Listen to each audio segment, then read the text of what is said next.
This video is a brief introduction to phylogenetic trees, as well as a few concepts from evolutionary biology. All life on Earth shares a common ancestor. Through the process of descent with modification, this common ancestor gave rise to the diverse species we see in the fossil record and around us today. As species change over time and split into new groups, they pass on inherited traits.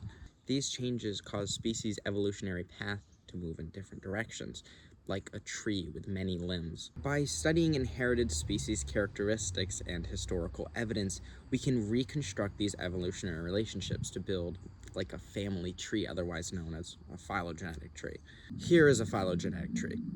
The root of the tree represents the ancestor of that branch, and the tips of the branches represent the descendants of that ancestor.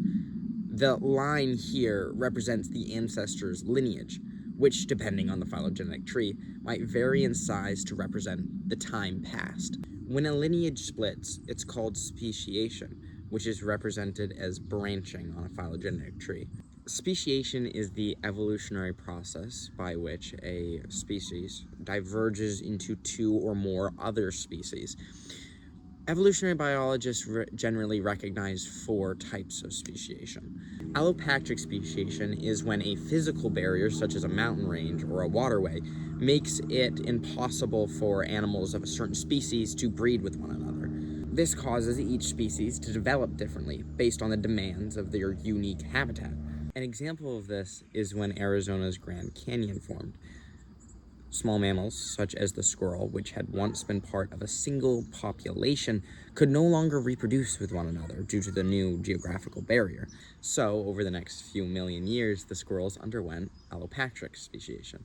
Today, two separate squirrel species inhabit the north and the south rims of the canyon. On the other hand, birds and other species that could easily cross the barrier continued to breed with one another and were not divided into separate populations. Propatric speciation is when two populations live next to each other without an exact physical barrier, but changes in environments such as climate or soil lead to adaptations that reduce breeding with one another. Over time, these adaptations cause reproductive isolation. An example of this is when a certain species of grass evolved tolerance to heavy metals due to the fact it was located near a metal mine. Now, this grass that was evolved to be tolerant to heavy metals started flowering at a different time than the nearby not tolerant grasses, showing that it had created a whole different species of grass. Parapatric speciation is when a small group of individuals becomes isolated from their main population. This typically happens on the edge of the species' native range. Due to the small size of this population, genetic drift has a stronger effect, and therefore a new species is created faster. A prime example of this is the London Underground mosquito. See, a small population of mosquitoes moved into the London subway system. Due to the different environmental conditions, they became genetically and behaviorally distinct. They can now no longer breed with the surface mosquitoes. Now, sympatric speciation is the interesting one because this happens when there is no physical barrier. See, the populations share the same habitat, but they become reproductively isolated due to small changes like feeding preferences, mating habits, and even genetic changes in plants. An example of this is when a distinct group of apple maggot flies started laying their eggs on apples instead of hawthorn. This led to a new species of apple maggot fly. Now, artificial speciation is kind of the extra one, but I thought it was important to include it. It's when humans control breeding to create new species, such as how all dogs originated from the gray wolf.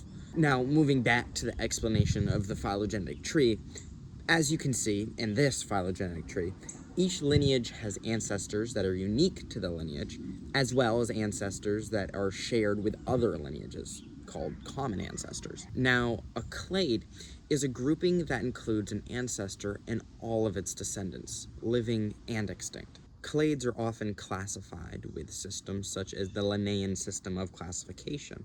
So, for example, there's only 3 domains, and then there's 7 kingdoms, and so on and so forth. So it gets larger as we move down the pyramid. In this system of classification, Each species is given a two-part scientific name called a binomial nomenclature. This is their genus and species name. To build phylogenetic trees, phylogenetists, or evolutionary biologists, track homologous characters. These are traits that are similar in two or more species due to the fact that they were inherited from a common ancestor. An example of a homologous character is the four limbs in tetrapods. All modern tetrapods retain four limbs, or at least the genetic blueprint for them. For instance, modern snakes may appear limbless, but fossils show that ancient snakes had limbs, and some modern snakes still retain small, rudimentary limb structures, typically called spurs. These little hind legs, if you want to call them that, typically grasp the female while mating. Now, there's also something called analogous characters, which are traits that are similar despite difference in lineage. For example, bird and bat wings are analogous. That is, they have separate evolutionary origins, but are significantly similar, because they both have experienced natural selection that shaped them to play a key role in flight. Analogous characters are a result of convergent evolution. In simpler terms, this process is when two distantly related organisms develop the same or similar traits in response to similar environmental pressures or ecological roles. Another example of this is the similar streamlined body shape of the dolphins, which are mammals, the sharks, which are fish, and the ichthyosaurs, which are reptiles. Now, the opposite of convergent evolution is divergent evolution. So, for example, the manatee's closest living relatives is an elephant, which is a land mammal, and a hyrax, which is a small gopher or like rodent-looking mammal. By understanding how species evolve, diversify, and relate through phylogenetic trees, we grow a deeper appreciation for our shared history on Earth.